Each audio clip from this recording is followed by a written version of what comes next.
السلام عليكم حبايبي، ان شاء الله يا ربي تكونوا بصحه جيده.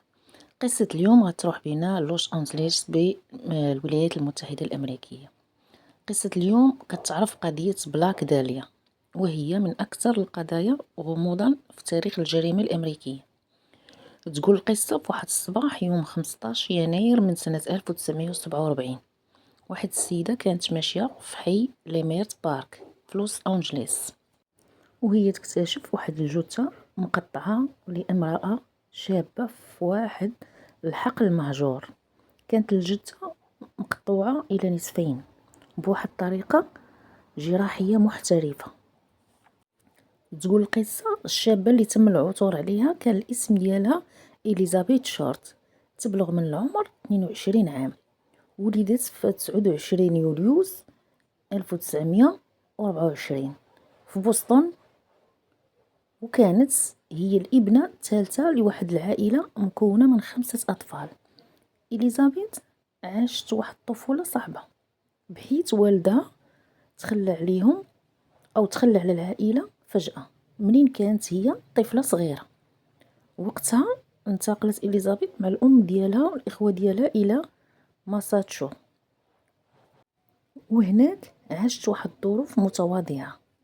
بعد ما وصلت الفتاة للمراهقة انتقلت إلى كاليفورنيا بحثا عن الشهرة عن العمل والمال، وأملها بات باش تصبح ممثلة ناجحة في هوليوود، لأنها كانت جميلة جدا وأنيقة في اللبس ديالها، لدرجة أن أصدقائها والمقربين منها لقبوها باسم بلاك داريا أو بلاك داليا بسبب شعرها الداكن وملابسها السوداء اللي كانت كتلبسها بشكل كتير. تقول القصة الأيام الأخيرة في حياة إليزابيث في الأسابيع اللي سبقت وفاتها كانت كتنقل بين الفنادق والمنازل الصديقة، وكانت معروفة بين كل الناس اللي محيطين بها بنمط حياتها الاجتماعي. شوهدت آخر مرة وهي تغادر فندق بيليت مور في لوس أنجليس في 9 يناير 1947 مع واحد الشخص مجهول. من وقتها ما بقى ليها أثر، ولا أحد سمع عنها خبر، ولا واحد عرف مكانها ولا شنو صار معاها. حتى اكتشفت الجثة ديالها بعد 6 أيام. تفاصيل الجريمة تقول الجثة كانت مقطعة إلى نصفين من عند الخصر، وهذا الأمر كيتطلب مهارة جراحية كبيرة ودراية في الطب والأعضاء ديالها الداخلية كانت نظيفة ومنظمة، وهذا الشيء كيدل على أن القاتل أو المجرم لديه خلفية طبية، يا إما يكون طبيب جراح أو شخص محترف في عالم الجراحة والتمريض.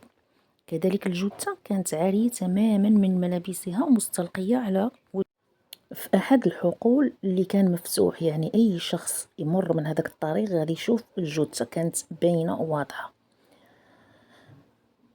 وكذلك وجهها كان مشقوق بشكل مرعب، بحيث تم تقطيع شفتيها إلى الأذنين اللي تعرفت وقتها بابتسامة غلاسكو. تقول القصة لم يكن في المكان لا دماء ولا أدوات الجريمة، وهذا الشيء كيدل على أن الجريمة وقعت في مكان آخر، والجثة نقلت لاحقا. بالإضافة إلى التشويه وجد المحققين عدة جروح وكدمات في أماكن كثيرة بجسدها، مما يدل على أنها تعرضت للتعذيب قبل وفاتها. بعض التفاصيل تقول أنها تعرضت للاغتصاب، وبعض التفاصيل تقول لا. بعد تحريات مكثفة أجرتها الشرطة وقتها لم يتوصلوا إلى دليل واضح يشير إلى القاتل أو القاتلة، ولكن تم إرسال رسائل غامضة إلى الشرطة والصحف تحتوي على أدلة مهمة من شخص يدعي أنه هو القاتل، ربما لتمويه العدالة. تقول القصة وقتها الشرطة أجرت واحدة من أكبر التحقيقات في تاريخ لوس أنجليس أو الولايات المتحدة الأمريكية، بحيث تم استجواب أكثر من 150 شخص، ولكن ما تمكنوش من القبض على الجاني. ومن بين اللي استجوبتهم الشرطة جورج هودل، طبيب بارز تم الاشتباه به بسبب سلوكه الغريب وخلفيته الطبية ذات السمعة السيئة. جورج هودل كان عنده ابن الاسم ديالو ستيف هودل، هو محقق سابق، بحيث اتهم الأب ديالو علنا في كتاب، وقال بأن والده هو القاتل الحقيقي، ولكن لم يتم القبض عليه لقلة الأدلة وقتها.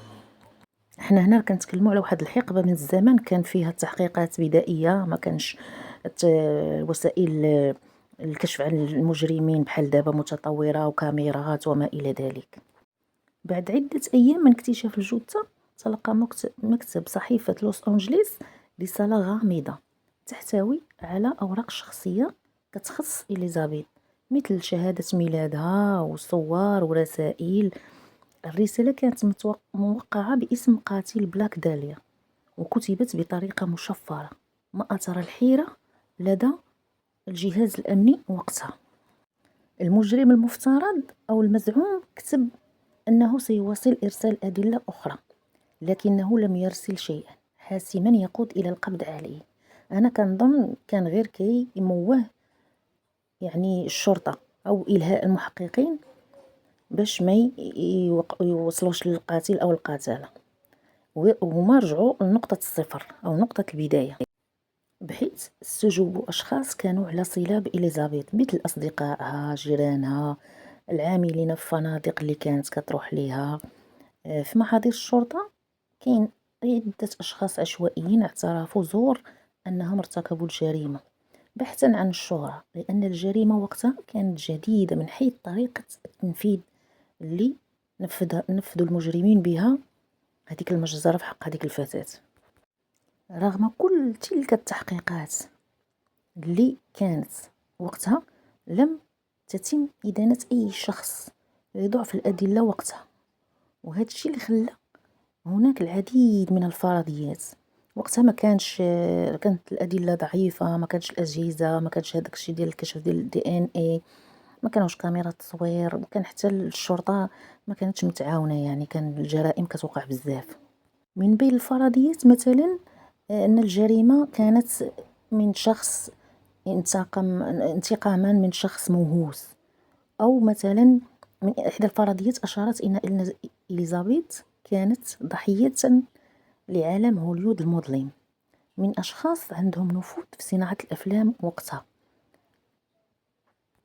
وتعددت الروايات، وهذا الشيء خلى القضية بدون حل أكثر من 80 سنة، لأنها وقتها تقنيات تحليل DNA كانت ضعيفة جدا وكانت في بداياتها، وهذا الشيء من الأسباب الرئيسية. وزيد على ذلك الإشاعات والمعلومات الزائفة اللي كانت كتنشرها الصحافة وقتها أعاقت التحقيق. الصحافة كانت كتنشر أشياء مغلوطة واللي كتسمع من الناس، وأكاذيب اللي كانت كتسمع من الناس، وهذا الشيء أعاق التحقيق. سير التحقيق أعاقه بشكل كبير. القاتل كان ذكي بما يكفي لتجنب ترك أي أدلة واضحة لتوصل الشرطة ليه. قضية بلاك داليا لا تزال واحدة من أكثر الجرائم إثارة وغموضا في العالم، وتعد مثالا على الجانب المظلم لأحلام هوليوود في منتصف القرن العشرين. بعد مرور كل تلك السنين لا زال الغموض مستمر، ولم يتم الكشف عن القاتل الحقيقي، بحيث أصبحت القضية رمزا للجرائم الغامضة وغير المحلولة حتى ليومنا هذا، وهذه الجريمة ما تحلتش، وأثارت اهتمام الصحفيين والمحققين وحتى صناع الأفلام السينمائية.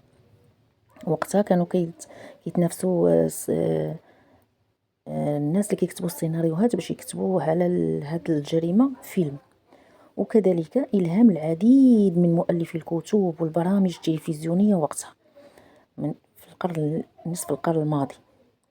تعتبر هذه الجريمة اليوم من أشهر الجرائم غموضا، والتي ألهمت ثقافة النوار الهوليودية التي تسلط الضوء على الجانب المظلم من المدينة. أنا شخصيا ما عرفتش هاد ثقافة النوار الهوليودية، أنا بحثت عليها ما طلع لي والو، ممكن تبحثوا تعرفوها أشني هي. النهاية غامضة، الواحد من أكثر الألغاز غموضا وإثارة للجدل في تاريخ الجرائم الأمريكية.